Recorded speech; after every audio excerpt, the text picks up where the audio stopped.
Yo, welcome to the show. Welcome to another episode of the Charlie Newhart Show. You know what it is. Like and subscribe if you like real content. If not, get off. If you're insecure, you're a weirdo, get off. You know, this is for the real only. I appreciate everybody who's liked, subscribed, shared. I'm having a good time. Y'all know I hate podcasts, and I'm not a fan of doing them. So yeah, I ain't doing this for money and likes and subscribers and views. I'm just doing this because, you know, I like to be consistent. I like to give real game, and that's basically what it is. So I know everybody got a podcast now, so I really could care less if you tune in or not. This is kind of just therapy for me also. And I do got some real people, man. Shout out to my boy Byron. He sent me an email the other day that had me in tears, man. I want y'all to pray for him, man. He lost his son. And, you know, I just want you to know me and my family praying for you, bro.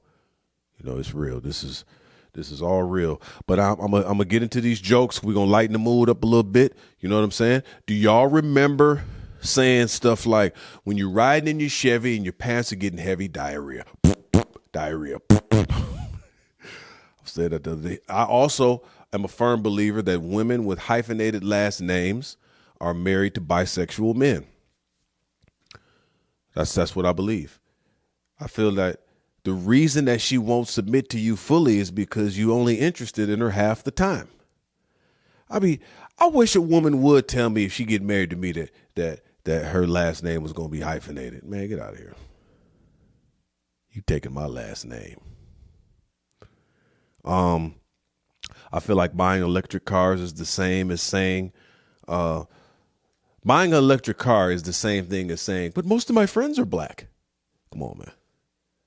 It's the same thing. Like, it's so many other things you can do for the environment instead of buying an electric car. You can plant a garden. You can recycle. You can buy more glass and less plastic. Stop with this whole, I got an electric car to protect the environment. It's a weird narrative, especially when you look up how much work it takes into making a lithium battery and how communities in third world countries are destroyed just to make that one battery. You're supposed to keep that EV car for life. I can tell you how many broken down Teslas it is at used car lots, and they went and got another battery. So you need to research that process, but stop saying that. It's the same thing. Oh, most of my friends are black, but you bought an electric car. It's almost the same as a person who goes and adopts a kid from Africa and feel like they doing their part for the black community. And you didn't adopted a kid from Africa. You could have helped fight prison reform over here in America. It's just a weird narrative. The world's a weird place right now anyhow. So just stop saying you're helping the environment with that EV. There's so much other stuff attached to it that you don't even know about.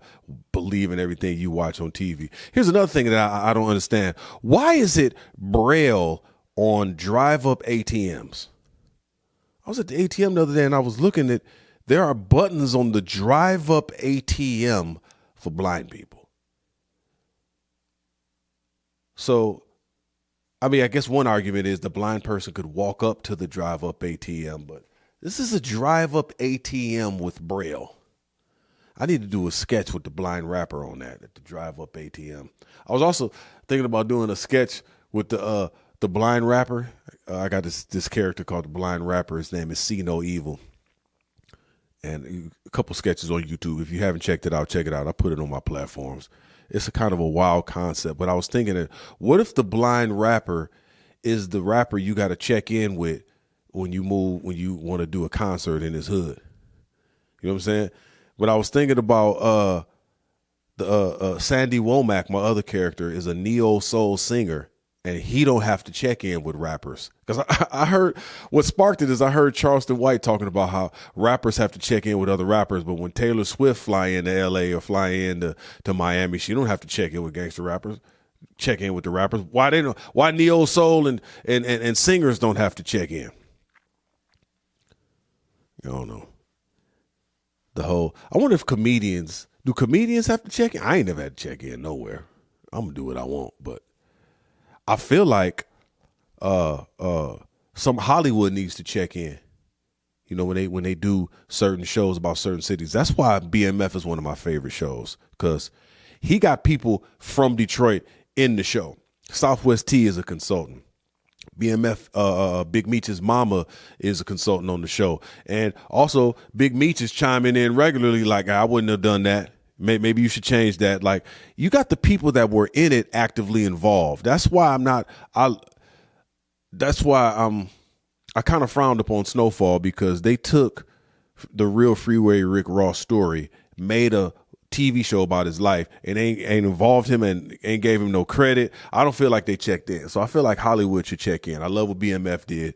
If you doing certain movies and TV shows, you need to have people who are actually in it involved. You know what I'm saying?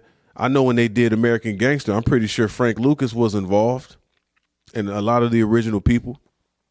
Hollywood, stop doing shows and movies about people and they ain't involved. You know what I'm saying? Okay, so let's just look. I'm a little off topic here, off schedule, but I watched Meet the Fablemans with my whole family the other day. Great movie. I think it's about Steven Spielberg's life.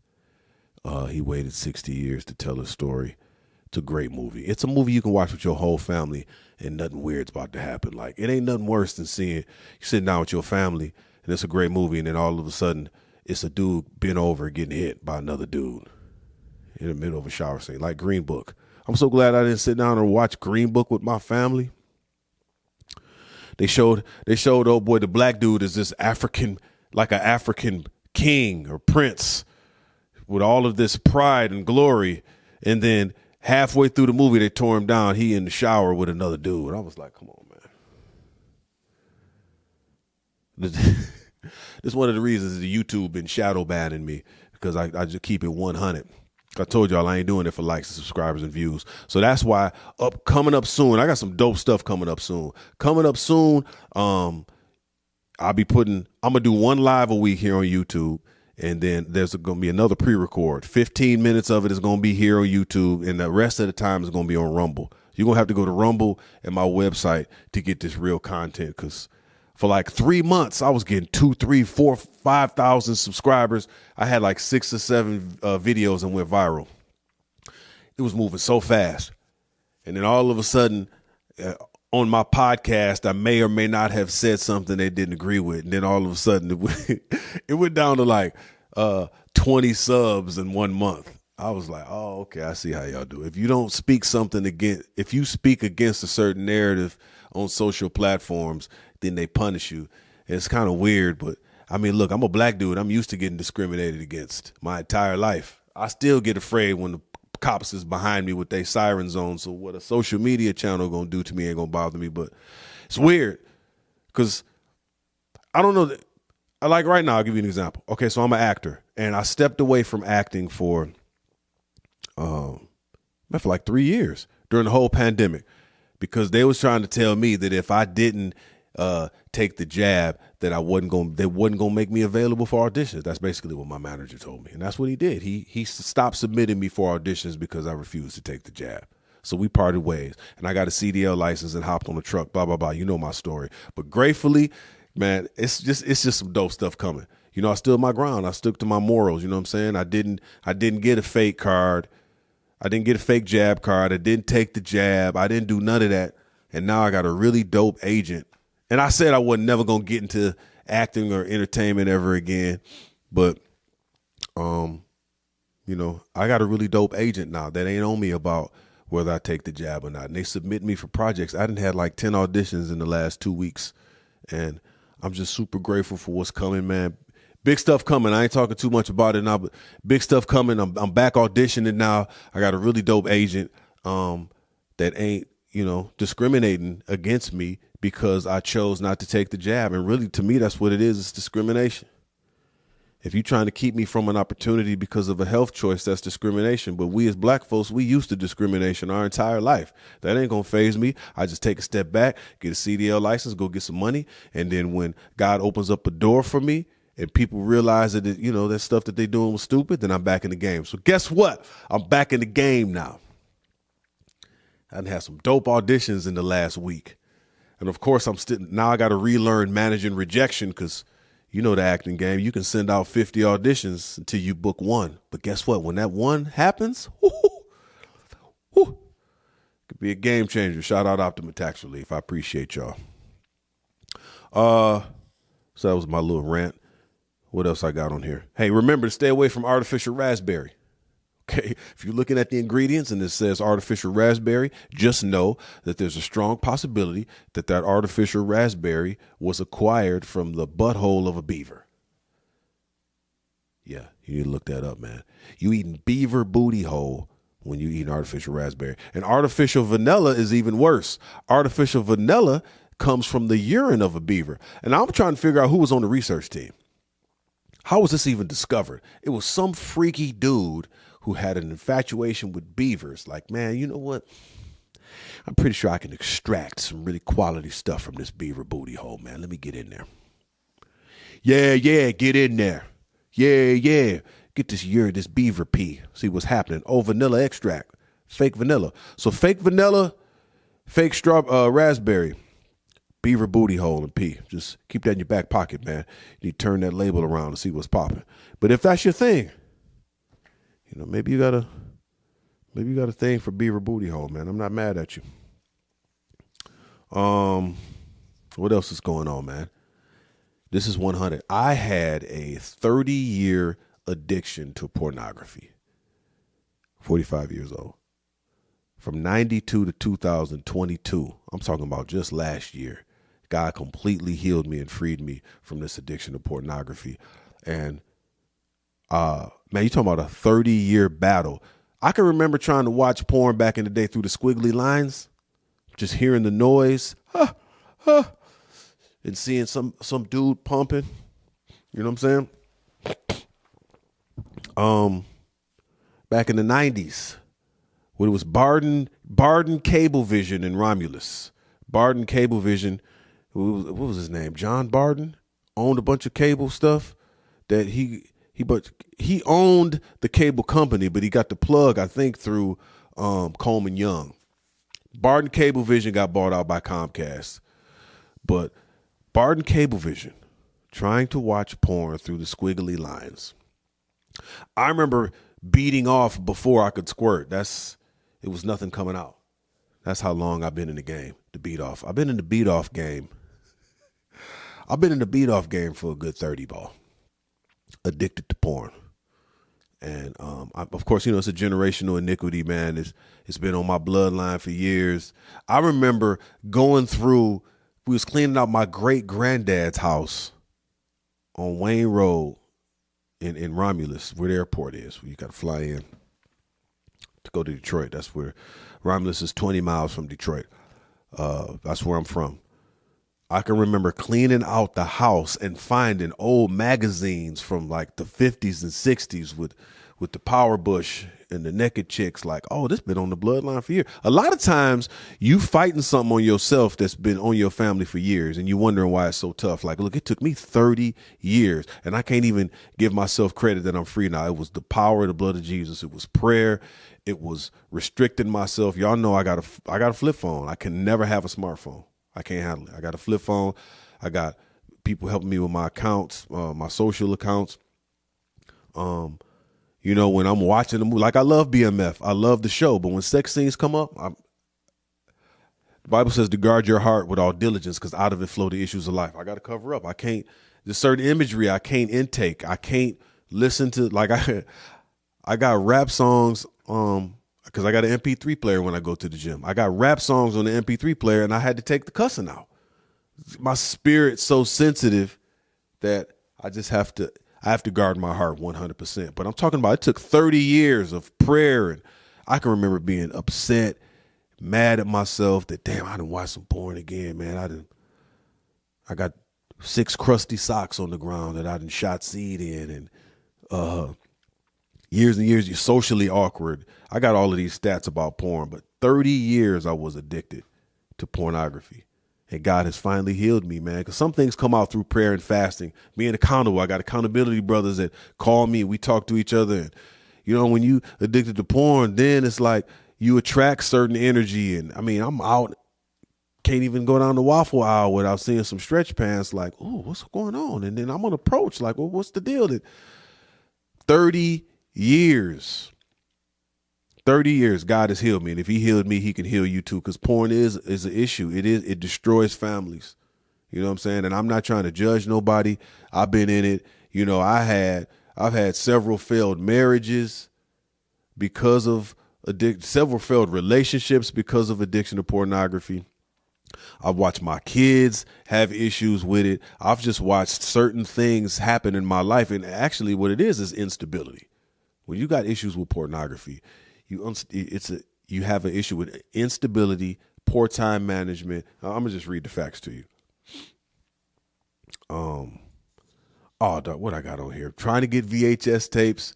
It used to be a porn theater on Michigan Ave in Inkster back in the day. This is like, they tore it down, I think, in the 90s. I can remember going in there to watch one and spraying on a napkin like a weirdo. 30 years of addiction to pornography, man. I wasted so much time. I feel like some things we do, we push blessings away because God is like, you ain't ready.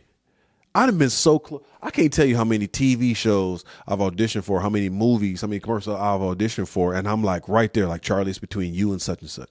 You didn't get it. I just feel like I didn't have the character to handle what God was trying to do in my life. It's so much time consuming. Here, research shows that porn consumption is linked to unstable relationships. You find your partner less attractive. The Bible says in Proverbs that when a man should let his wife's breast satisfy him at all times. His wife's breast. Problem with porn is we looking at everything. Look, I was a cheating monster. You know what I'm saying? Everything I saw, I was just like, oh, what's going on with that? What's the deal with that? Or one of my issues is if you were an attractive woman and you expressed interest in me, I was looking for a way to exploit that. Oh, first, that's how you feel? Oh, well, then do this. We'll do that. Well, you know, I need $1,000. I need $1,000 gift for this business venture I'm in. I need this. I need that. I was so deep in the game that, the Bible says that when you walk in integrity, your moral compass is on point. When you're not walking in integrity, you lose your moral compass. You don't know what's left, what's right. You just kind of engaging in whatever it is you want to engage in. And that was me for a season. 50% of Christian men are addicted to porn. It's a $97 billion industry. What is porn? These are statistics. Addiction to porn leads to loneliness and depression, leads to increased anxiety, depression, and stress. Absolutely me, walking around depressed, stressful, lonely, wondering why certain things ain't happening. It's just, this is what the world ain't going to talk about. They're going to tell you, just live free, do what you want. Look, I'm talking about somebody, me, who was 30 years addicted. It cost me. Porn affects the world. They increase negative attitudes towards women, decrease empathy for victims of sexual violence. It hurts productivity. It gives you a dopamine rush, though. Research shows that porn affects the brain the same way that drugs do. It's an addiction, man, and it's unhealthy. And, I can totally attest to it for myself. I was addicted to it for years, man, and it's not nothing that I wish on my worst enemy. But I'm just here to tell you that there are tools. There is a way, like accountability partners, man. You got to have certain safeguards in place. Like me, I got a flip phone. I don't have a smartphone. I can't watch certain rated R movies. I can't watch. You got to guard your heart, especially if you want to be productive. If you don't care, and like I said, I ain't doing it. I could care less whether you like this podcast or not, or whether you watch or not. So it really don't matter to me. But if you want to accomplish destiny, like me, I refuse to die without my destiny being fulfilled. I just refuse. So if I got to put certain safeguards in place, if I got to put certain matters of self-discipline in place so that I accomplish full destiny, then that's what I need to do. You know what I'm saying? I got kids, I got offspring, I got grandkids, man. I'm not trying to be out here, 60 years old, still struggling with the same stuff I was struggling with at 25. No, I gotta grow. I gotta grow and go. I got to get better. Pornography rewires your brain. And like your dopamine centers become off. And like I said, I ain't judging you. I spent 30 years addicted to pornography and waxing my carrot to porn and doing all type of stuff. You know what I'm saying? I had an issue with lust too. I was willing to do whatever. Nothing fruity, but I was willing to do whatever it took to get the money. I was willing to do whatever it take to get to the broad. 100,000%. But just imagine I'm doing all of that and I'm not chasing destiny. Like when I was talking to my kids, we was talking about the commercials and stuff that I've done in TV shows. And I'm like, I'm grateful for that. That's cool. That's cool. But I'm like 15 years behind schedule. Why you say that, Dad? Because I spent these years addicted to this. I spent these years trying to chase money in non-legal ways. I spent these years doing all of this other stuff. And I got stories. I got pictures. What I got to show for it. You know what I'm saying? At age appropriate times, I feel like we should all sit down and talk to our kids and tell them the benefit of our mistakes. We went to 60 houses today and we haven't sold one cable subscription yet. Yeah, it's probably because you think that you're amazing. I am. You bring all this energy until we actually get to the door. Hey.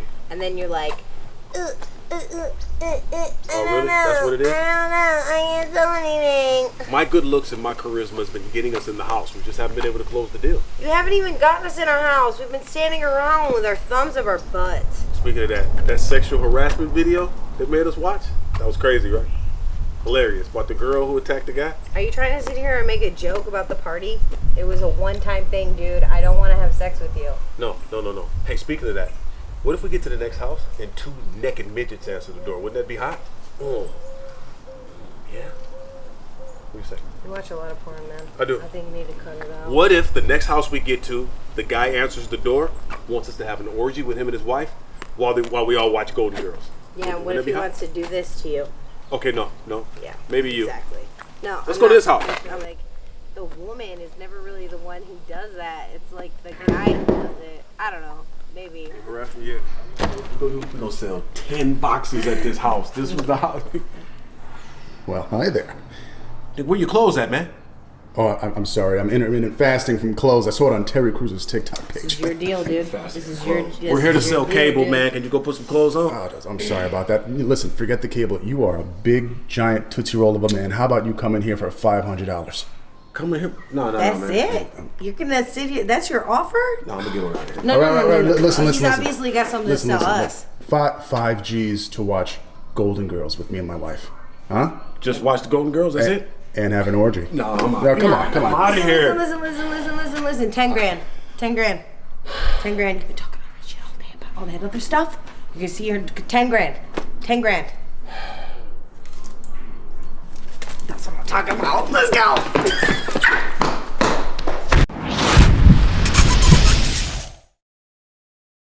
You know what I'm saying? And sometimes your kids ain't gonna be your best friend. They're gonna be mad at you. Like my kids is mad at me now because I've just implemented a new schedule in the house that it's like it limits screen time. Let's cut some of the screen time down. All this iPad, computer, cell phone, video game time. Let's cut this out. I kind of lost my way a little bit during the pandemic. I was at home all day and we was doing virtual learning and, I kind of got off the schedule and now it's time to get back on it, man. No, y'all not going to be on the computer all day. No computers and iPads in the room. Let's put the computer out here so everybody can see what you're looking at. You know what I'm saying? We got to protect and guard our kids. The enemy is after our kids. So what you can do in the meantime, what can you supplement that screen time with, man? I bought some puzzles, cards, crossword puzzles, board games. We on a schedule, read time, family dinner. This is the season for us to get back to the basics, man, because the world is after our kids. The world is after our sanity. We dealing with some huge spiritual warfare, man. Huge. They after our kids, after our minds. What do I got on here? I put this randomly. We talked about the Fablemans. Man, you got to watch the TV show Severance on Apple TV. Whew. Bro, that's a good show. I mean, it's kind of in line with what we're talking about now about how the world and corporations is just after our mind and after control. That TV show is about that. And it's not really heavy in sexual content. A Language is kind of rough, but it's a really dope concept. You need to watch that show. Like, that's a show you can sit down, you and your wife or whatever, watch it. There's some scenes really ain't appropriate for kids, but it ain't nothing too heavily sexual. Only thing I don't like it. This is what I feel about Hollywood. I feel like Hollywood is trying to destroy our heroes and action heroes from the 80s and 90s. Like, they put Ray Liotta in a TV show. He was gay. Not only was he gay, he was a cop that was going down on his knees blowing dudes. I was like, come on, man, not Ray Liotta from Goodfellas. You gonna do my man from Goodfellas like that? And then in this TV show Severance, Christopher Walken and I think John Turturro is constantly flirting with each other and holding hands. I'm like, come on, man. Why you doing this to my 90s heroes, man? Why are you trying to make them pirates? That's the only thing I don't really deal with. Everything else, it's a genius TV show produced by Den Stiller. Let's check out Severance. But like I was saying before, some of these generational iniquities we dealing with is like bigger. It's bigger than us. You may be dealing with an addiction to drugs or alcohol, and it's tough to be addicted to drugs now. And I'm talking about people think weed ain't a drug. Yes, it is. If you own edibles and smoking weed, this weed now is so much more stronger than it was 40, 50 years ago when dudes were smoking reefer. Smoking me some reefer. It's a different type of weed, man. This weed is damn near crack. And it's all I'm saying. I'm not trying to judge nobody. Just take it in moderation. And if you feel like it's overtaking your life and hurting your productivity and damaging your relationships, then you may want to take a look at that. Because for me, I'll give you an example. Somebody else can have a smartphone. I can't, because it'll lead me down a wormhole of apps and flirting and addiction. I can't handle that, and I'm willing to get ridiculed and talked about, but that's just something I can't handle. Some people may be able to handle smoking a little weed every now and then and be cool. Some people, they smoke one joint, it leads them, they off track for 2 weeks. So you just got to know yourself, because to thine own self be true. When you look in the mirror at night, that's the person you can't hide from. You hide from everybody else. But sometimes you're dealing with generational iniquities. Like and I still have to guard and be careful of this now, but I just had a knack of willing to take the chances to get the money. You can fill in the blanks. Willing to take the chances to get the money for such a long time. And I still have to battle against that to this day.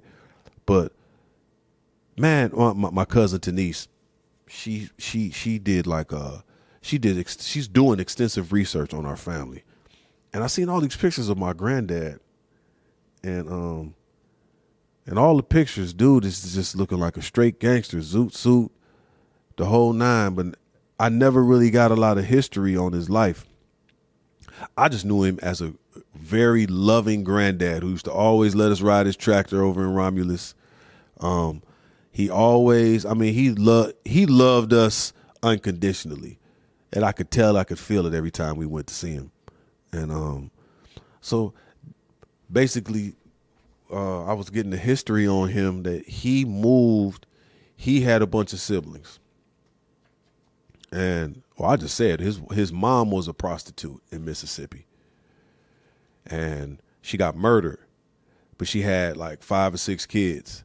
And all of her kids was like in various foster homes, family members, and they all made a vow. And you got all 4 of them wrong.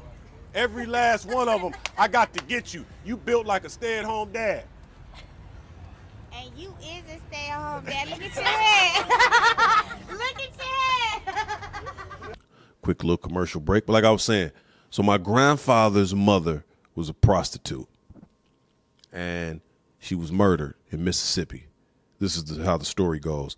And she had 5 or 6 kids, and they was in and out of foster homes and family homes. But they eventually they agreed, they made a pact. They was all going to live. They was all going to be cool. They was all going to make sure they stay united and never be separated again. So what they started doing is they started houses like gambling houses. They started hustling together, basically. They started hustling and getting money together as a family. And they had, they was hustling in St. Louis. They was hustling in Chicago, hustling in Detroit. And So as the story goes, my grandfather met my grandmother in one of the gambling houses that he owned in Detroit.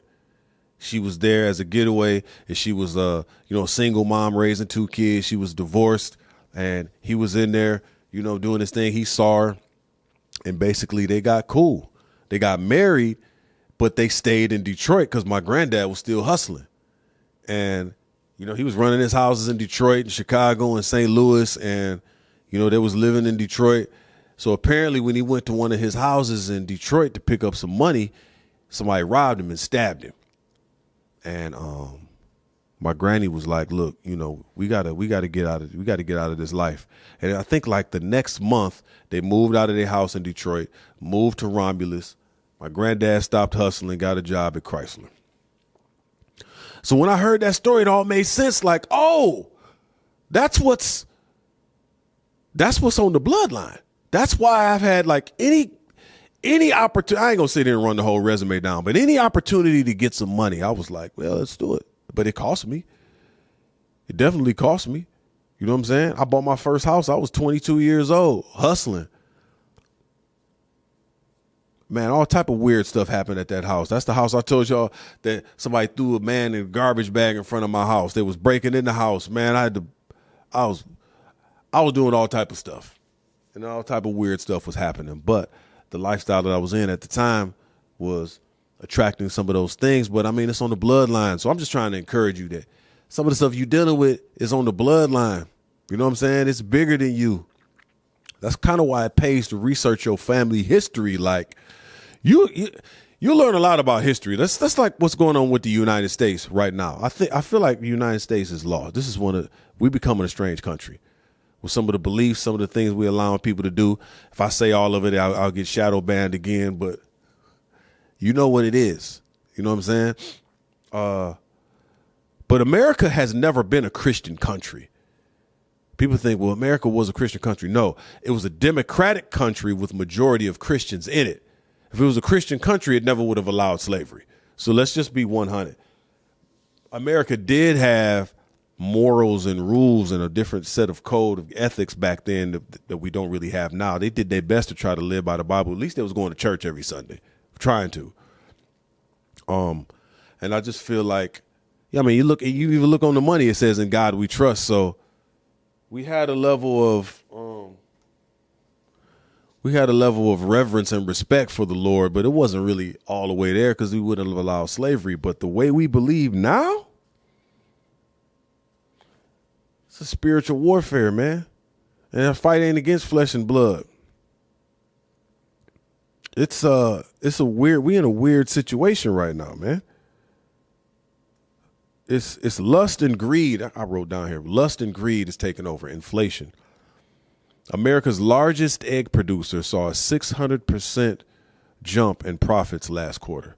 They're called Cal-Maine Foods, Eggland's Best, Land O'Lakes, etc. 600% jump in profits.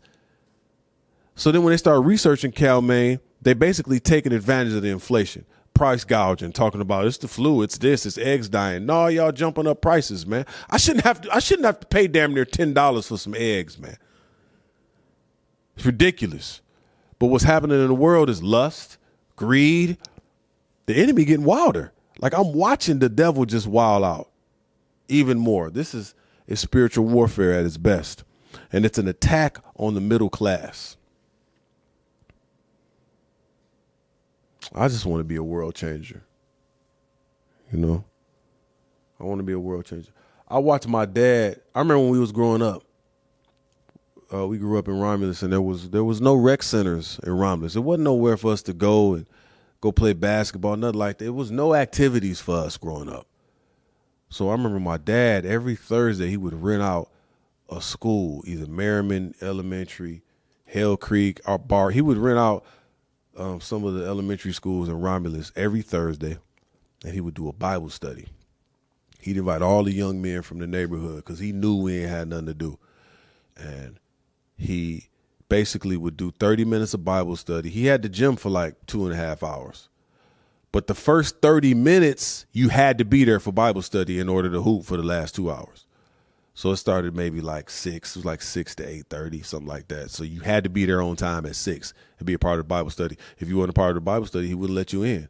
And I remember how packed it used to be with all of these young black dudes from Romulus, Inkster, Detroit, Belleville. Just, it was nothing for us to do. At least Detroit had St. Cecilia, a couple other rec centers. Inkster had the Inkster Rec Center. But in Romulus, we didn't have nothing. We didn't have no activities. But my dad made a point to, he was like, look, I'm going to open up these gyms, but I want to give back to the community, you know.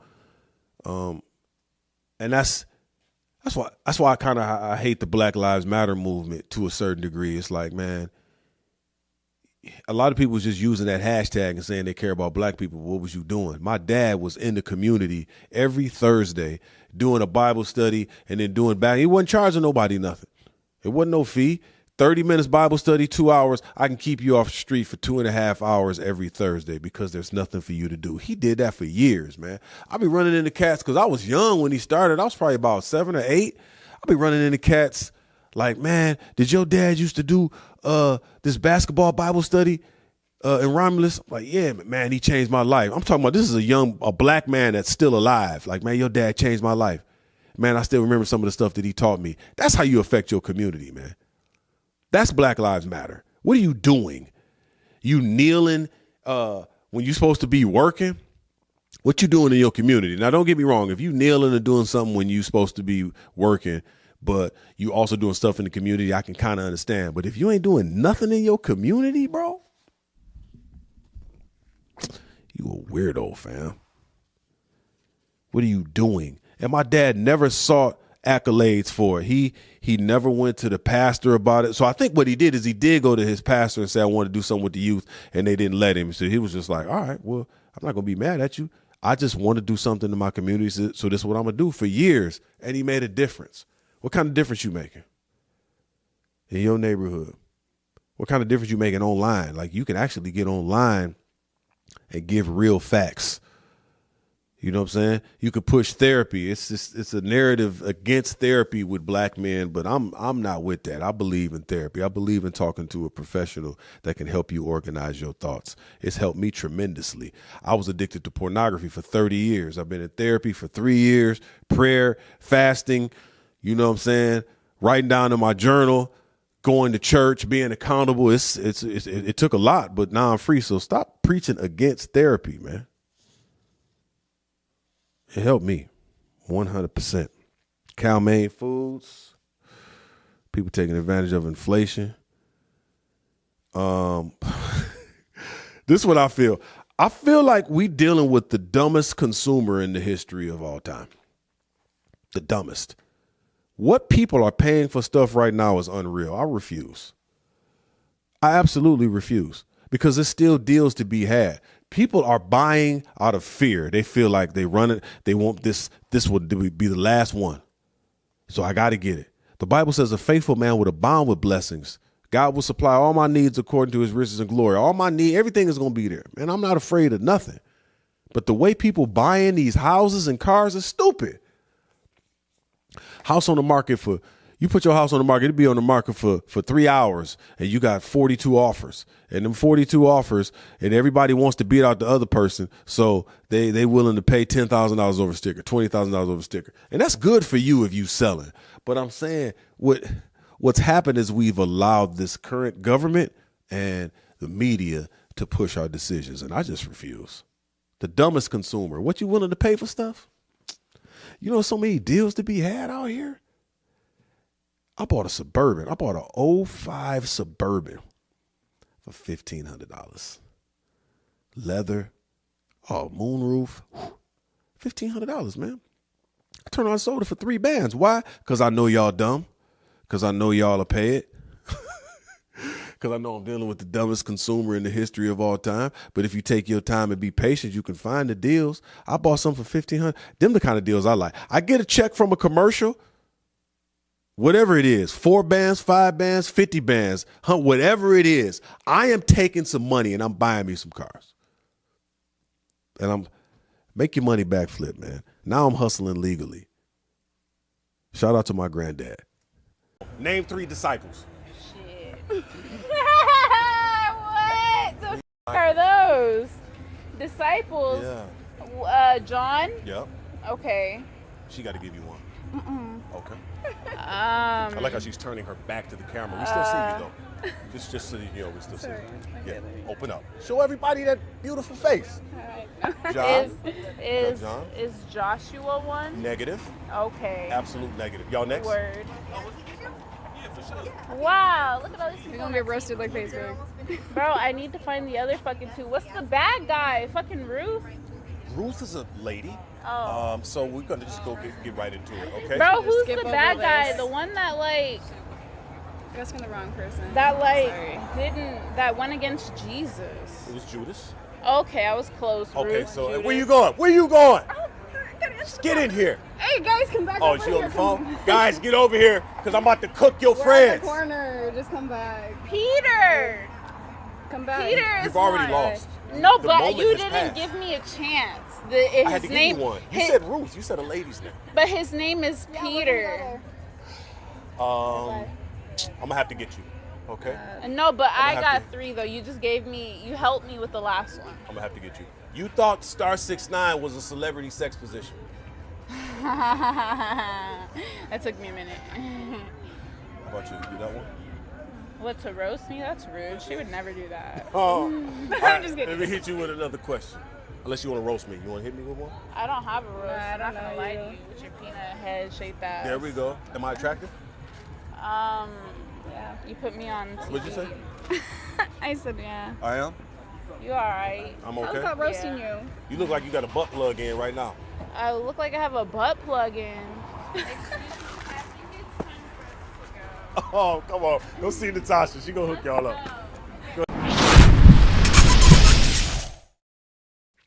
We dealing with the dumbest consumer of all time. The dumbest. So if you got stuff to sell, you winning. But right now, if I wouldn't tell, I'm telling everybody I wouldn't buy nothing right now if I was you. I wouldn't buy no houses. I wouldn't buy no expensive cars. The inflation, the interest rate, this is the dumbest. People are just driven by fear from the pandemic. I would just chill. Invest in yourself right now, your character. Go to school. You know, do some stuff online. I wouldn't buy no big purchases right now. Wait till everything crash, because everything got within a year. I'm watching the banks break apart right now. Banks is going down. Just wait. Just wait a year.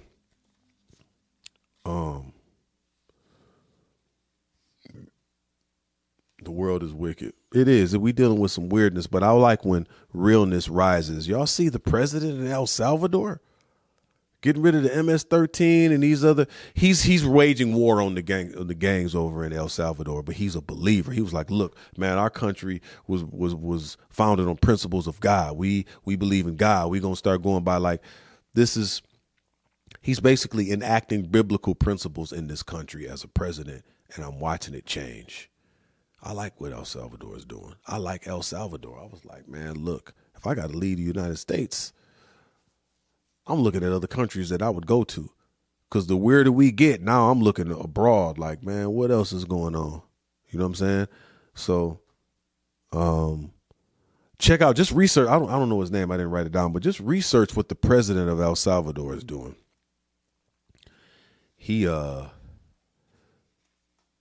Man, we're not looking so good as a country right now.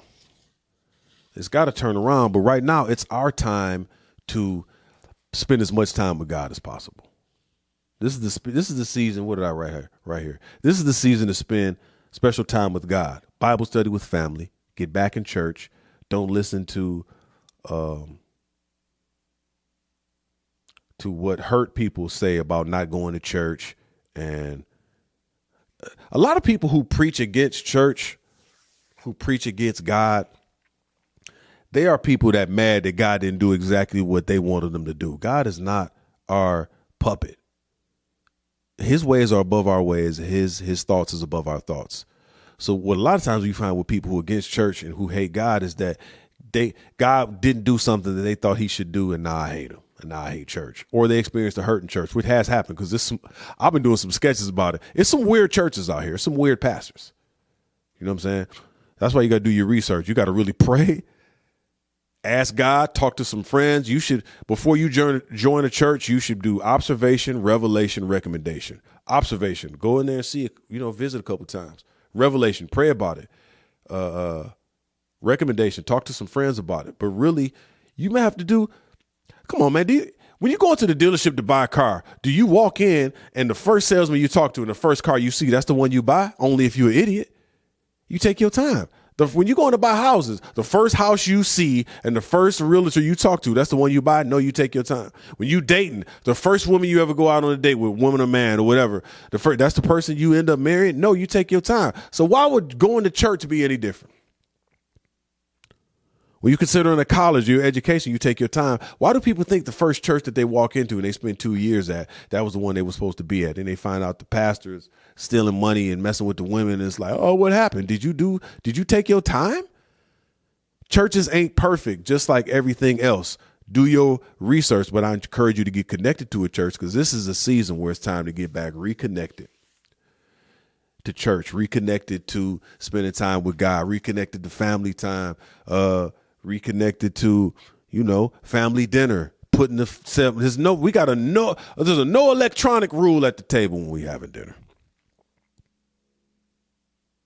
This is the season to be still and spend time with God. Listen to this scripture in 2 Samuel 5:24. It says, when you hear the sound of marching in the tops of mulberry trees, this is God talking to David. David was getting ready to go fight some people. So he stopped before he went in for this battle. Like, let me spend some time with God. There's a battle going on right now. There's a battle going on around me. Like y'all in a battle in the world right now. There's a battle. Man, I got to fight. But let me just talk to God first. And this is what God told him in 2 Samuel 5:24. When you hear the sound of marching in the tops of mulberry trees, bestir yourselves, for the Lord has gone out before you to smite the army of the Philistines. David was getting ready to go fight, and God told him, just wait. Don't go yet until you hear me running across the treetops. Willing to wait until you hear God run across the mulberry trees. So then I start researching mulberry trees. Mulberries do not bud until danger of frost is past. Mulberry trees symbolize calculated patience. When they do produce buds, it happens so quickly that it seems to occur overnight, displaying and thus symbolizing expediency and wisdom. Remember earlier I told y'all not to spend no money right now? Right now it's the time to sit back and wait until we hear God run across the treetops. And when things happen for us as believers, this conversation ain't for everybody. If you turn it off, I don't even care. This is for people who speak my same language. When you hear God running across the treetops, that's when it's time to buy. That's when it's time to move. Right now it's time to stack money, work on yourself, be patient till you hear God run across the treetops, because it's a war going on in the world right now. It's weirdness. Now, if you get a supernatural deal on something, you understand, but man, you find yourself in a bidding war with people paying $20,000, $30,000, $40,000 above closing costs on a house that is already overpriced. Wait till you hear God run across the treetops, man. It's a big shift happening in the world right now, and I feel it. And I really feel like during the pandemic, when it was going down in 2020 and 2021, when everybody was wearing masks, I wasn't wearing no mask. When everybody was in their houses and not going nowhere and believing everything they watched on the news, I never watched the news. You know what I'm saying? I rarely wore a mask. I can't tell you how many times I threatened people where they was trying to get me in trouble. I'm like, what? You gonna make me put one on? I'm not wearing no mask, man. You know what I'm saying? Yeah, I caught COVID twice. I'm still alive. I ain't put nothing in my body that you need to watch the documentary called Died Suddenly. I had friends that took a jab and then died. But again, I ain't no expert, YouTube. I don't know. I'm just speaking from my own personal experience, but I'm not an expert on the jab. I may not even know what I'm talking about. But I know that I've had friends that took the jab and they passed away, and maybe it was from previous health conditions. All I know is I was never watching the news. I was going anywhere I wanted. I was still taking trips because the flights was $25. $30. I'm talking about on Delta, you get a Delta flight one way for $40. Why wouldn't I leave? And the planes would be empty. But sometimes the planes would be full. Like, okay, how are we on quarantine? We can't go to church. All these other places are shut down, but I can get on a packed plane. It's kind of weird. I just didn't believe it. It all seemed weird to me. I was like, man, I'm not doing this. I'm not wearing these masks. I'm going to go wherever I want. They shut down all the comedy clubs. I was doing comedy clubs in backyards. You know what I'm saying? Like, I was going to the gym anyhow, gyms that was open. There was still some gyms open, or I was working out outside. I didn't let it stop me. So when the rest of the world was believing everything that was on TV, I didn't believe it. So now that everybody's back into population and working and doing stuff, I'm like, I feel like I'm one of the only few that's normal, because everybody else is there's such a weird vibe. And I'm realizing that, dang, it's because that I didn't watch the news. I wasn't connected to nothing that was going on. I was doing whatever I wanted to do because I didn't believe it. It wasn't real to me. So I don't have the same fear that other people may have, like, oh, this is the last thing, let me buy it. Oh, I got to pay $60,000 over the sticker because it's going to be the last one. Why? Oh, because I wasn't participating in the fear machine that media and the government put out. I just wasn't. It wasn't real to me. Like, come on, bro. I'm not doing that, man. You mean to tell me that this new medicine that's brand new, this disease is brand new, this medicine is new. So this medicine that's new, that you have not tested, is going to cure this new thing? No, it's not, because you can take that medicine and still catch the thing. So what's this medicine doing to people? Oh, now we finding out that it's creating blood clots. Why is it that what's the dude's name? Damar Hamlin, the football player, just falls down on the football field. Heart stops. Everybody been praying for this dude, sending money. Now he's revived and healed. He gets interviewed. We want the truth from you, fam. We want the truth as to what happened. So they ask him, what contributed to that? What'd he say? I can't talk about that.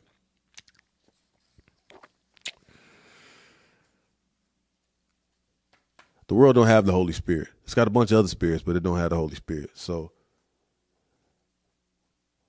I think what it did, though, is just revealed who was real and who was fake to me. It revealed who could be bought. But I still love you, though. I don't treat you no different whether you took the jab or not. But if you treat me differently, you discriminate against me if I took the jab, I think it's unfair. If you discriminate against me because of my political choice, I think it's weird. I think now the world is finding more reasons for us to be apart than be together. I can be cool with you no matter if you took the jab or not, no matter who you voted for. We can still be cool and not agree on everything. You know what I'm saying? The world needs therapy in Jesus, which is the name above every name. What else do I got here?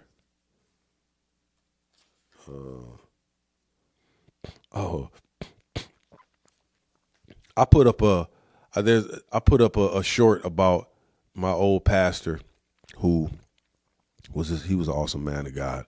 And that's why I'm saying it's not every pastor is foul. It is some dope pastors out here. He was one of them. Sadly, he passed away in 2017, and I watched the church go crazy, right? I watched people who I thought was believers really was just about the money. I'm telling you, man, money don't change you. It reveals you. Whether a whole lot of it comes into your life or it looks like it's about to leave, how you behave shows where your heart is. I watch people. I remember my daughter's godfather. We're not even cool no more because of this. Because I just hate when I see people can be bought and you fake and you plastic. I'd rather you just not be around. Like, if you took the jab, I could be cool with you. If you, whoever you're political, it don't matter. But if I feel like you're not loyal, if you do some whole shit to somebody else, it's just a matter of time before you do it to me. That's my whole point. So I watched, I remember the pastor's wife, after he passed away, she was saying, okay, because she was the assistant pastor. She was like, I'm the senior pastor now.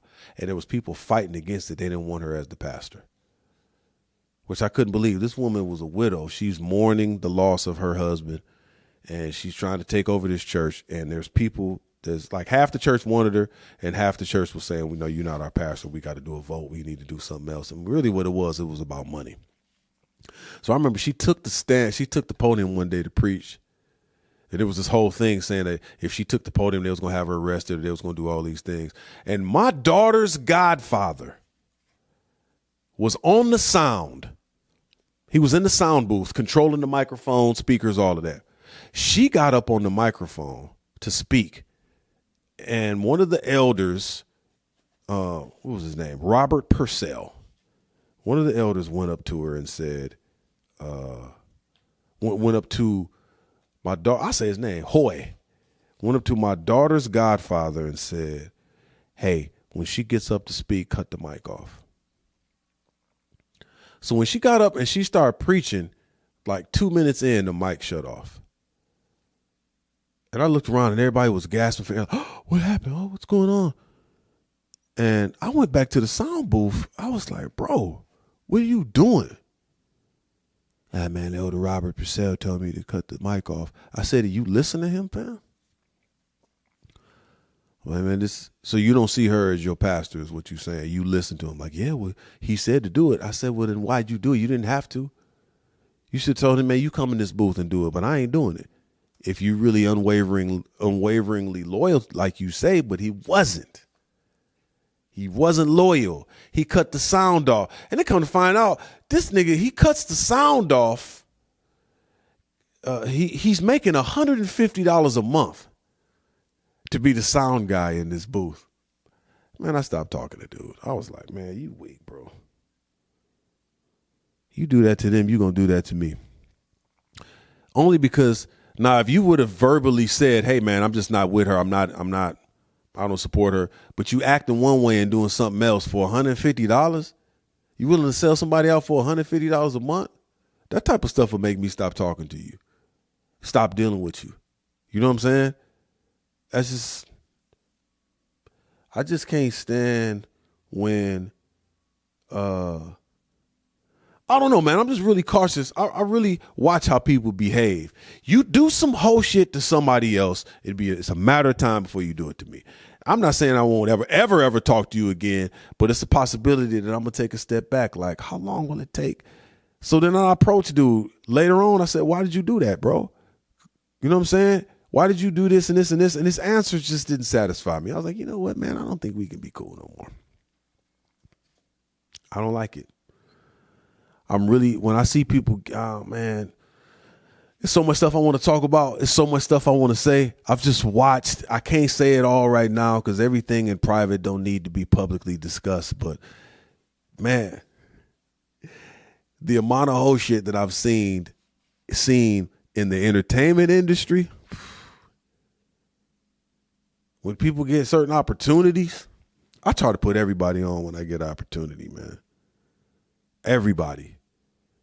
And if you get a bag or you get opportunity, that will reveal you. Money and success reveals you.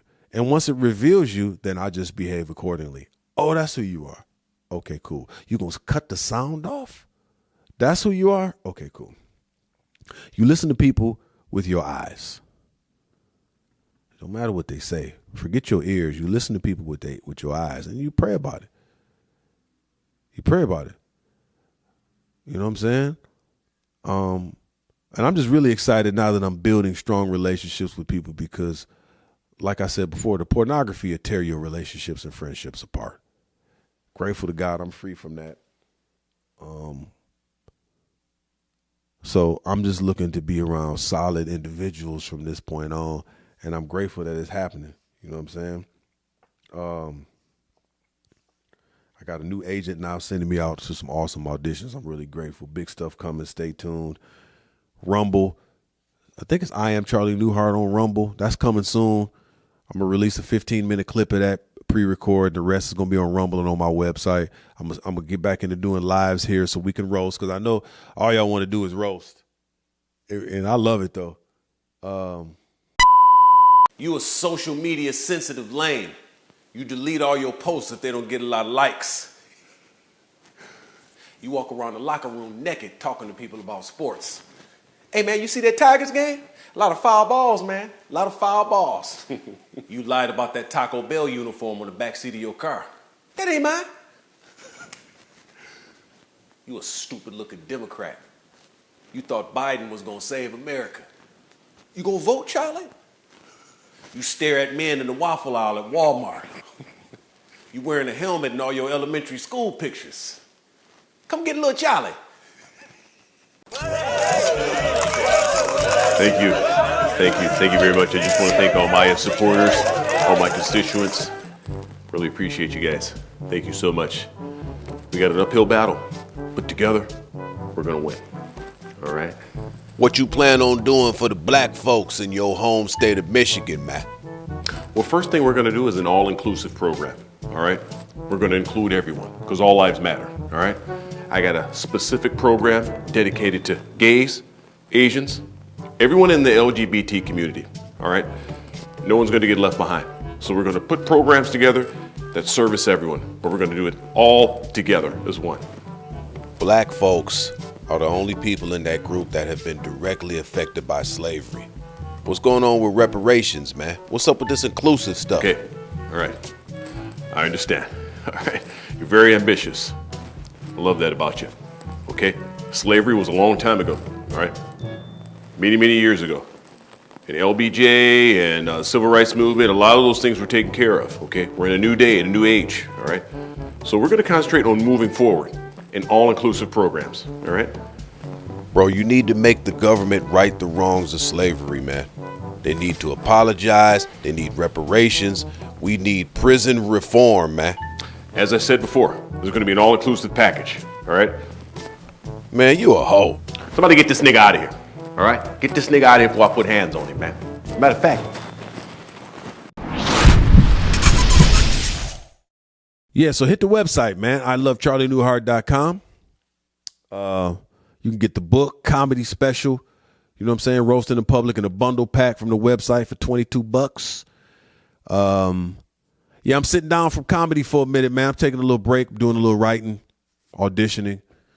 I think I gave my show, I gave my Laugh Factory show to AD. So hopefully he's still running that, man. I kind of been unplugged a little bit, but yeah, man, I'm just taking a break from comedy for a little while I write. I got people trying to hit me up for shows. Sometimes you got to just sit down and reset and plan for the next level, especially when you got blessings coming that you know you want to make sure you manage them correctly. But yeah, man, stay away from artificial raspberry. It's beaver booty hole. And you know, remember that if a dude lets his girl have a hyphenated last name in marriage, it's possibly because he's bisexual and she don't want to submit to him because she know he's only interested in her half the time. And start asking real questions too, like why is there Braille at the ATM machine? Drive up ATM. Why is there Braille there on the buttons for a drive up ATM? We need to know those questions. We also need to know why there are signs on the freeway that say, keep your eyes on the road, no texting and driving. But I had to take my eyes off the road to read the sign. So we got to ask real questions here. World is going crazy. If you're addicted to porn, there is a way out. I was addicted for 30 years. If you got crusty socks on the ground and they're hard as casts, you've been spraying on newspaper, waxing your carrot in the shower. I heard Patrice O'Neal say this joke. It's hilarious. He said he been beating off in the shower so long, he's surprised the baby ain't crawled out of the drain. Rest in peace, Patrice O'Neal, man. That's a funny joke, but it's real. If you addicted to pornography, masturbation, all that, man, I spent 30 years in that, man. It is a way out. You don't have to walk around depressed, lonely. I mean, join a good church, accountability group, pray, fast, put some safeguards in place. You may be like me. Maybe you can't handle a smartphone. That's really what it is. When a lot of people look at me, see I got a smartphone, what you doing? You hustling again? You got going on? No, I can't handle a smartphone, man. I can't handle the apps. Maybe that's you. Put some safeguards in place, man. Ask some people. You can email me, askcharlienewhart.com. askcharlienewhart@gmail.com. You can email me. I'll pray for you. It's going to take, it may not happen overnight, but at least you start the process. Getting therapy. It's a way out for you. But, There are some things that we've been doing that are unhealthy, and I just want to help y'all get on that path. My goal is to repair the breach and restore the path to dwell in. It's time for us to return to greatness. We got stuff we got to do, fellas, ladies. We got stuff we got to accomplish together. So it's certain things we got to knock off in our character and our behavior, get the self-discipline we need to accomplish those things in our community. That's what I'm here for. I ain't here for the likes and subscribers and views. You know, I just want to give y'all real game so we can accomplish destiny together. You want to watch a good TV show? Like I said, check out Severance. That's a dope show. You know, BMF is dope too. Of course, if you can't handle the sex scenes, make sure you cover your eyes. Meet the Fablemans. That was a good movie. It's a sea of content out here. So if you want to be careful, you don't see nothing weird in the midst of it. I'm going to try to start recommending y'all good content to watch. A good book to read is called Taming Your Gremlin. We're going to close with this exercise. It's an excellent book that helps you deal with managing stress. In one of my several stints of anger management, they made me read this book. This book changed my life. Court-ordered anger management, if you will. I had to read this book. It's called Taming Your Gremlin. So here's one of the exercises. In the morning before you leave the house, whatever, after you pray, spend time with God, write in your journal. It's a breathing exercise. So here it is. You just sit down and just concentrate on your breath. Let's do that for a minute. What I mean by concentrate on your breath, just imagine you got your eyes closed. You just seeing the air go in through your nose and out through your mouth. That's it. Concentrate on that. Don't let your mind go to anywhere else. Your mind will try to start thinking about traffic, money. Don't think about nothing else but the air going in and out of your lungs right now. Let's do that for a few minutes.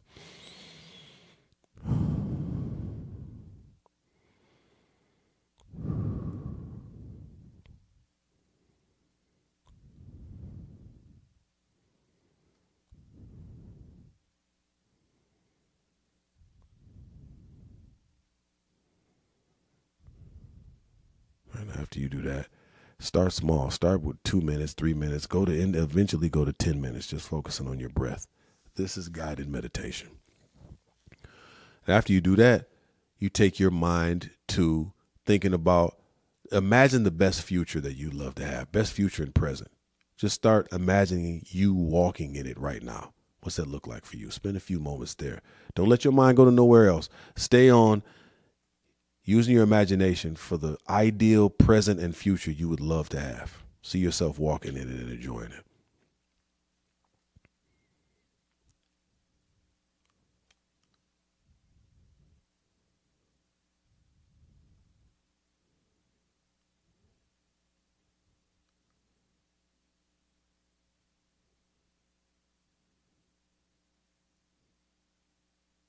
All right, now after you do that,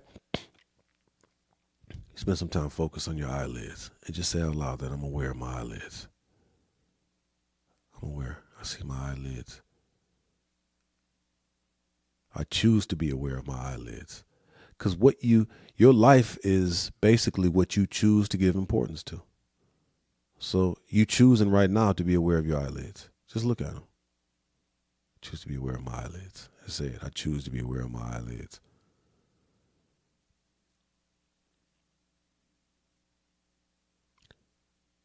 And now, just take a look around you. I choose to be aware of the world around me. Just look around. See the walls. See the windows. I choose now. You close your eyes. I choose to be aware of the world of sound. Now, just choose to listen. Be quiet. Hear what's going on around you.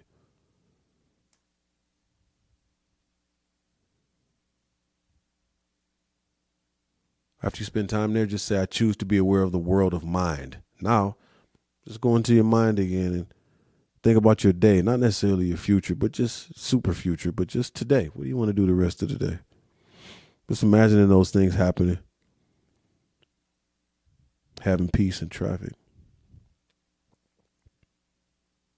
Maybe getting a piece of mail that's a check. I don't know. Just imagine today and say, I choose to be aware of the world of mind.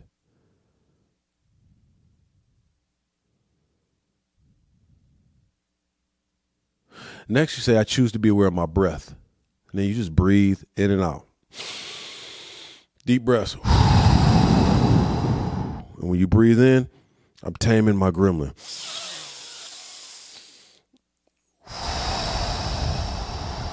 So you breathing in positive thoughts, positive energy, those great things that you imagine. When you inhale, you imagine those things coming into your life. When you exhale, pushing out all the trash.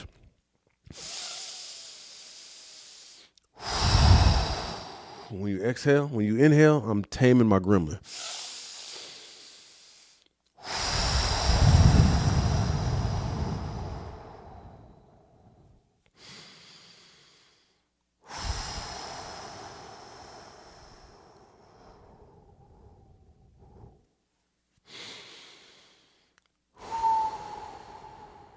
I just arrived on this planet with a head full of ideas and memories of which I choose which ones to give importance to. The world is full of props and players in history. Today, I shall judge nothing that occurs. In Jesus' name. And you say that little mantra right there when you get done. Rewind this, run it back, get it into your system. This is how I try to start my day, with prayer. That's the meditation I do. It ain't nothing weird with me. My feet crossed and my hand. I don't know that. I ain't hating on anybody that do that, but I'm just a real dude. That's what I found works for me, along with prayer, journaling, spending time in the Word. I try to watch something that makes me laugh early in the morning before I leave. But there's such spiritual warfare right now going on, and there's warfare against our minds and decision-making process. So I'm just trying to give y'all tools that'll help you operate in this world, because, like I said, I want everybody to accomplish destiny. We got stuff we got to do. I want you to build your communities and build your family. You know what I mean? Put some goals up on your wall. I told y'all this before. Write down 3 short-term and 3 long-term goals. Put them on your wall. Don't let your kids be on the computer and screen time all day. I gave tools earlier about crossword puzzles, books, board games. You know what I mean? And if you one of my real believers, I'm talking to y'all, put some scripture around your house. Grab some 8x10 frames, print out some scripture and put it around your house so your house can start ministering to your family. You know what I mean? I want us all to win. And I realize everything I said today ain't for everybody, but if you stuck with it this long, shout out to you. I appreciate you. Share, like, subscribe if you like real content. If not, just get off, man. I love y'all because I love myself.